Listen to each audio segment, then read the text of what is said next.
Hello students, welcome to this lesson. In this lesson, we are going to learn health and well-being. Health and well-being encompasses both the physical and mental aspects of person's life to make individuals feel balanced, fulfilled, and able to thrive in daily activities. Health and well-being has many dimensions. These dimensions include physical health, mental and emotional well-being, social well-being, occupational and financial well-being, and spiritual well-being. In case of physical health, this includes maintaining a healthy lifestyle with regular exercise, balanced nutrition, adequate sleep, and good hygiene practices. Physical health supports the body's ability to fight off illness, manage stress, and recover from injuries. When we come to mental and emotional well-being, mental health is crucial for managing stress, connecting with others, and finding joy in life. Emotional well-being involves recognizing and handling emotions in healthy ways, developing resilience, and seeking help when needed. Practices like mindfulness, therapy, and self-care routines can enhance emotional well-being. Third, social well-being. Humans are social beings, and having a supportive social network contributes significantly to health. Social well-being includes relationships with family, friends, and the community, helping individuals feel connected and valued. The fourth dimension, occupational and financial well-being. Finding purpose and satisfaction in work and having financial security are also part of overall well-being. Occupational well-being means feeling fulfilled and valued in one's work, while financial stability reduces stress, enabling a focus on other areas of life. The last dimension is spiritual well-being. Spiritual health may involve religious beliefs, but it can also include practices like meditation, natural immersion, and self-reflection that help individuals feel at peace and connected. So, biology has played a significant role on providing knowledge and principle to human beings in order to maintain their health and well-being.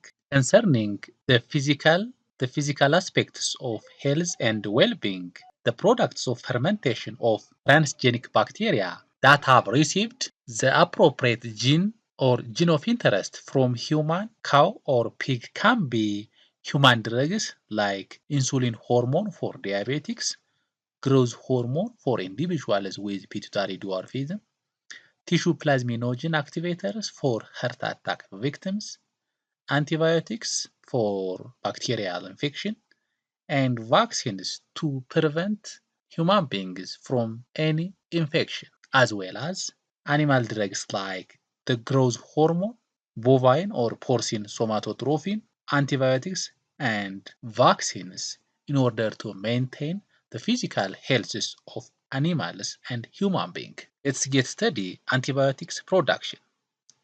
Antibiotics production is a critical process in the pharmaceutical industry that involve the development and mass manufacturing of medications that combat bacterial infection. Antibiotics are primarily produced through microbial fermentation, semi-synthetic processes, or in some cases, fully synthetic means. Stages of antibiotics production include the first one is selection of microorganisms. Antibiotics are often derived from microorganisms that naturally produce antibacterial compounds. Most of the antibiotics we use come from bacteria and fungi that live in the soil. The common sources include fungi like penicillium that produces penicillin and bacteria like streptomyces that is known to produce streptomycin and tetracycline. The chosen microorganism must be efficient at producing the antibiotic compound in large quantities. Perhaps the best known antibiotic is penicillin, which is produced by mold fungi penicillium, as I told you before. And this antibiotic was discovered by Sir Alexander Fleming in 1928. This penicillin is still an important antibiotic. The second step is fermentation. Once the microorganism is selected, it is cultured in a controlled fermentation environment, which typically involves large bioreactors. These vessels or reactors provide the necessary nutrients, oxygen, temperature, and pH for optimal growth and antibiotic production. During fermentation, the microorganisms produce the antibiotic as a secondary metabolite or byproduct, usually after their growth phase. The third stage is isolation and extraction. After fermentation, the antibiotic compound is separated from microbial culture. This involves techniques like filtration and centrifugation to remove microbial cells, followed by solvent extraction or crystallization to isolate the antibiotic. The fourth stage is purification. The extracted antibiotic undergoes further purification to remove any impurities or waste chemicals and achieve the required potency and quality.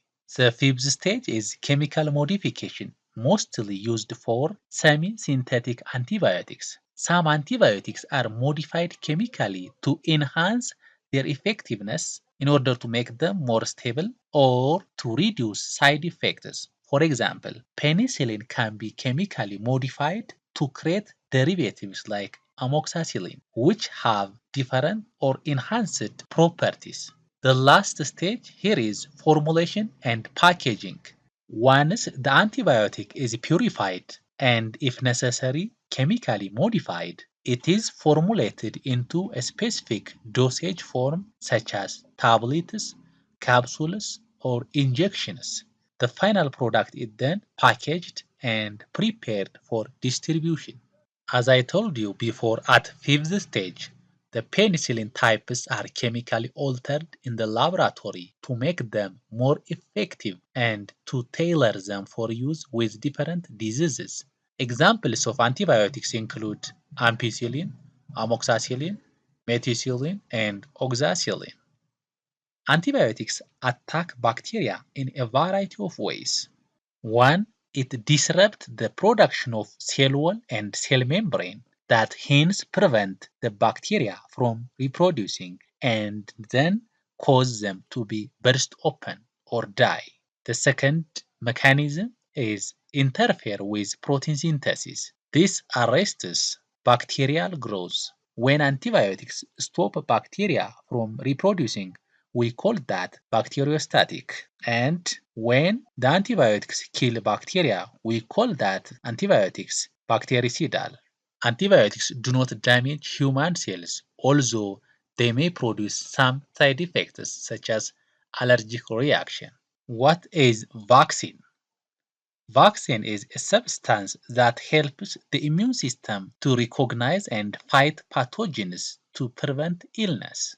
Vaccines remain a cornerstone of modern medicine, representing one of the most effective methods to prevent disease, improve public health, and save lives globally. Vaccine works by introducing harmless parts of the pathogen, such as a protein, inactivated form, or weakened form. These harmless parts of the pathogen triggers an immune response without causing the actual disease. When vaccinated, the immune system learns to recognize the pathogen, producing antibodies and activating immune cells to defend against future infections. If the vaccinated individual later encounters the real pathogen, their immune system responds faster and more effectively, preventing illness or reducing the severity. Vaccine has been produced in mass in special fermenters or reactor in factory. That means vaccines are produced in large batch cultures for Bordetella pertussis, Salmonella typhi, Vibrio cholera, Mycobacterium tuberculosis, measles, and smallpox. Nowadays, toxoid vaccines or DT vaccines have been produced for Corynebacterium diphtheria and Clostridium tetani. These toxoid vaccines have been applied to bacteria that cause illness through toxins. So toxoid vaccines contain inactivated toxins to build immunity against the toxin rather than the bacterium itself. This is a special fermenter in which antibiotics can be produced. As you can see at the start of the process, cultured microorganisms and nutrients are fed in through the pipes, which can be opened and closed using valves. Here is temperature and pH probes. These probes or device or indicators helps us to detect the changes of pH and temperature within the fermentation process in the special fermenter. The pH of the contents can be then adjusted by adding acid or alkali to keep the pH constant within the fermentation. And temperature probe also helps us to detect temperature changes. In this instance, we need to add steam or cold water into the water jacket to control the temperatures of the fermentation, because microorganisms in the fermentation process mostly require a constant temperature. Air inlet here used as air supply. If the organisms respire aerobically, filtered air is supplied through this inlet. The air is filtered to prevent any contamination. And in addition to providing oxygen, the air used as a mixer of nutrients and penicillium together. It means the air helps us to mix or stir the contents of the special fermenter. In that case, microorganisms evenly distributed throughout the content and easily digest the nutrients in a special fermenter. After the fermentation gets completed, antibiotics, which is the secondary metabolites or byproducts, must be extracted or isolated and purified or refined.